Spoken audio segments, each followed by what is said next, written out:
안녕하세요. 풋볼 포레스트입니다.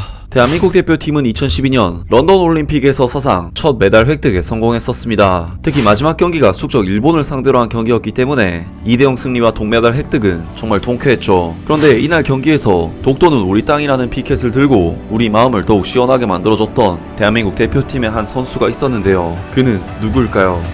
그의 이름은 박종우, 1989년생으로 포지션은 중앙 미드필더입니다. 어릴 때부터 재능이 남달랐던 박종우 선수는 장훈고등학교를 거쳐 대학 최고 명문팀인 연세대학교에 입학하게 되면서 본격적으로 커리어를 시작했습니다. 2008 시즌 이미 고교에서 유명한 선수였던 박종우 선수였기 때문에 청소년 대표팀의 부름을 꾸준히 받아 유리그에서 단 4경기에만 출전했지만 중계 대학축구연맹전에서는 1학년 선수임에도 불구하고 대회 수비상을 수상하고 팀의 우승에 일조하는 등 맹활약을 펼쳤습니다. 그리고 대표팀에서도 2008 AFC U19 챔피언십 본선 엔트리에 포함되어 한 경기를 출장하면서 계속 성장해 나갔죠. 하지만 2009년에는 U20 대표팀에서 구자철과 김보경, 문기한 등 쟁쟁한 경쟁자들에게 밀려 U20 월드컵 엔트리에는 탈락하게 되었고 청소년 대표팀 소집이 뜸해짐에 따라 소속팀 경기에는 많이 나오게 되면서 10경기 출장으로 2009 시즌을 마무리합니다. 박종우 선수는 대학 축구가 최고의 팀인 연세대학교에서도 이미 1, 2학년 때부터 주전급 선수로서 활약하고 있었기 때문에 더 큰 무대로의 경험이 필요했던 박종우 선수는 대학교 2학년을 마친 뒤 2010 K리그 드래프트에 지원하게 되었고 부산 아이파크의 1순위 지명을 받게 되죠. 당시 부산 아이파크는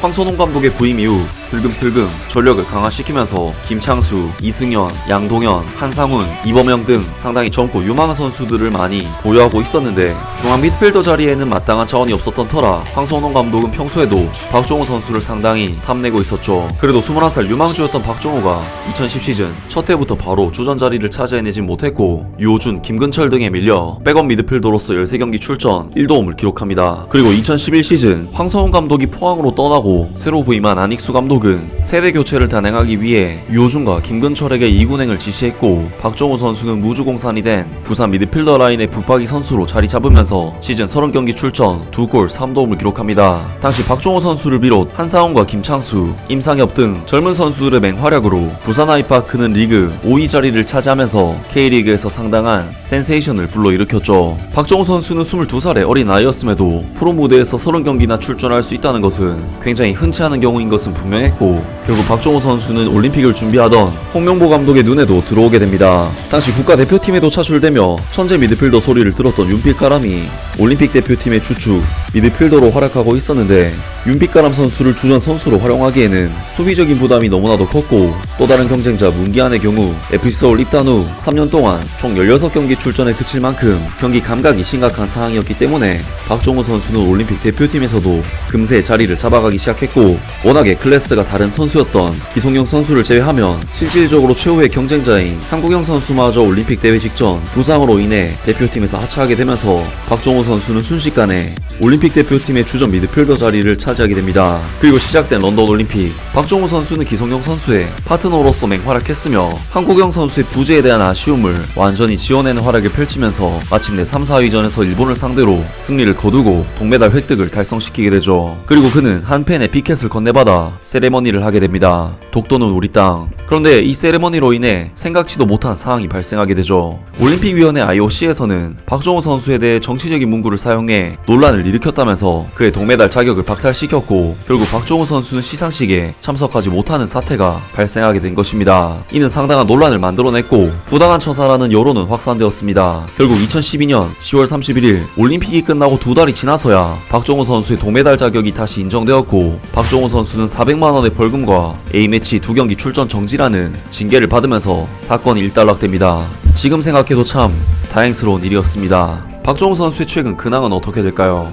어쨌든 2012 시즌 박종우 선수는 소속팀에서도 핵심 선수로서 28경기 출전 3골 5도움을 기록하면서 맹활약했는데 올림픽 직후에는 메달을 박탈당한 사건 때문인지 경기력도 상당히 흔들리는 모습을 보여주면서 심리적으로 굉장히 힘든 시기를 보냈지만 동메달 자격을 인정받은 뒤인 2013 시즌에는 다시 리그 타크 클래스를 보여주면서 31경기 출전 2골 6도움을 기록 2013년 동아시안컵과 월드컵 예선 등 A매치에서도 5경기나 소화하면서 국가대표팀에서도 꾸준히 꾸준히 부름을 받는 선수로 올라서게 됩니다. 그리고 국내 무대에서 최고의 자리에 오른 박종호 선수는 많은 해외팀들의 영입 타겟이 되었고 결국 2014년 고액의 연봉과 이적료를 제시한 광저우 프리에 입단하게 되면서 중국 슈퍼리그로 진출하게 됩니다. 그리고 박종호 선수의 빈자리는 한 이군 선수가 완벽히 대체하게 되는데 그가 바로 주세종 선수였죠. 당시 국가대표팀 동료 장현수 선수도 함께 영입되었기 때문에 박종호 선수는 무리 없이 팀에 적응해 갔고 팀의 확고한 주전 자리를 차지해내면서 23경기 출전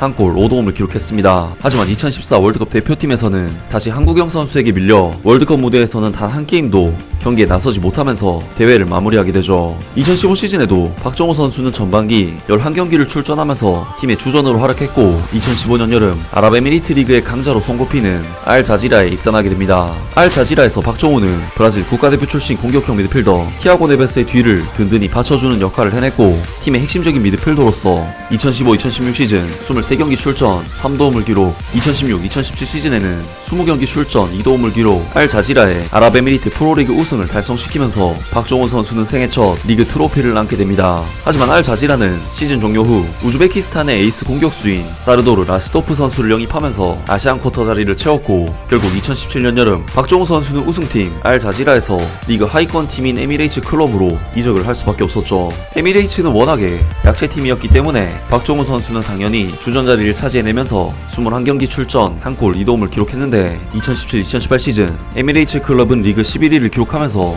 아랍에미리트 리그에서 강등을 당했고 결국 박종호 선수는 중동 무대를 떠나게 됩니다. 2018년 여름 박종호 선수는 2부 리그로 강등된 에미레이츠 클럽을 떠나 수원 삼성 블루인즈에 입단하면서 5년 만에 국내 무대로 돌아왔습니다. 사실 K리그를 떠난 이후 소속팀에서는 주전이 아니었던 시즌이 없을 정도로 꾸준히 활약했지만 정작 대표팀에서는 잊혀진 존재가 되었었기 때문에 다시 국내로 돌아와서 자신의 실력을 증명하고자 했죠. 하지만 수원에는 수비형 미드필더만 최성근, 이종성, 조원희, 조성진, 김은선 등 5명이나 있었고 미드필더 자원들이 너무나도 실비했기 때문에 2018 시즌 주전 자리를 차지하는 데 실패하면서 후반기 7경기 출전에 그치고 맙니다. 설상가상으로 제주 유나이티드와의 경기에서는 갈비뼈 부상으로 시즌 아웃을 당했고 그는 수원 삼성과의 계약이 만료됨에 따라 팀을 떠나게 되죠. 그리고 2019년 1월 박종호 선수는 자신의 친정팀 부산 아이파크에 입단하면서 5년 만에 친정팀으로 돌아왔습니다. 한때 자신과 함께 팀을 이끌었던 한상훈 선수도 같이 부산에 입단하면서 많은 부산 팬들의 추억을 자극시키게 되죠. 사실 2부 리그 팀에 가기에는 수원에서 경기력 자체는 나쁘지 않았었기 때문에